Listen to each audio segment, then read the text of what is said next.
You should already have your MyBook. We're going to move into our reading lesson. Today we are continuing the story Hurricanes, so turn to page 162.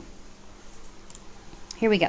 Naming hurricanes. Every year, meteorologists use a special alphabetical list of names for hurricanes. Different lists are used for hurricanes in the Atlantic and Pacific regions. The names are common first names in the language of the regions where the storms strike. Hurricane names are retired or no longer used if a named storm causes a tremendous amount of damage or loss of many lives. Katrina, for example, will never be used again. Go ahead and read the sidebars and the captions for these photos on your own. Read the caption for this photo on your own. When a hurricane hits, every year, 80 to 100 tropical storms develop around the world. About 40 to 60 of them get strong enough to become hurricanes, typhoons, or cyclones, and only a few of those ever reach places where people live. More hurricanes hit some regions than others. In the Northwest Pacific Ocean, for example, an average of 28 tropical storms occur each year. 19 of them become typhoons. In the Atlantic Ocean, however, an average of only 10 tropical storms develop every year, and 6 of them become hurricanes. Over a 3-year period, the United States coast gets hit an average of 5 times by hurricanes, and 2 of them are major hurricanes. When a hurricane hits land, no matter where, the effects can be disastrous. Whipping winds. Hurricane winds are extremely powerful. Out at sea, the winds can blow up to 200 miles per hour.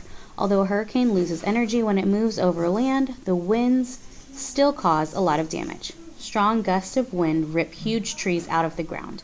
They toss cars and people through the air. The wind can even turn small objects, such as a road sign or a lawn chair, into deadly flying missiles. Hurricanes are especially destructive when they hit an area where many people live. Hurricane Andrew, for example, had winds of 165 miles per hour when it reached the coast of southern Florida in 1992. It passed through an area of South Miami that was filled with homes and businesses.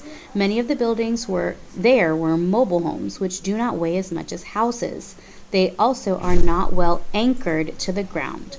In some communities, more than 90% of mobile homes were completely destroyed.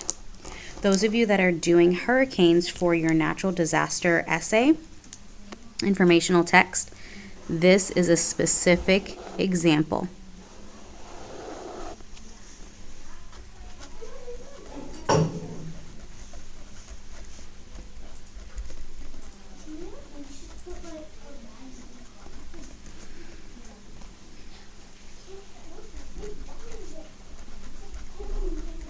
Okay, let's keep reading.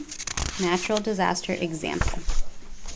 Last one, storm surges. Even though hurricanes' winds are dangerous, people are more likely to die from a storm surge.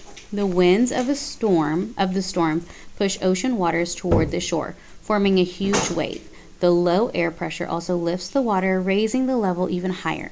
These forces combine with the normal ocean tides, forming a huge wall of water. Many hurricanes have produced huge storm surges, more than 20 feet high. The surging water smashes into buildings and washes out roads. The storm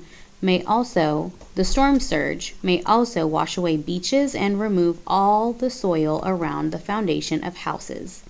Okay, you are going to read this fact box on your own, and then you are going to stop here. Once you're done reading, you will be answering these 3 questions, and you are putting this in your notebook.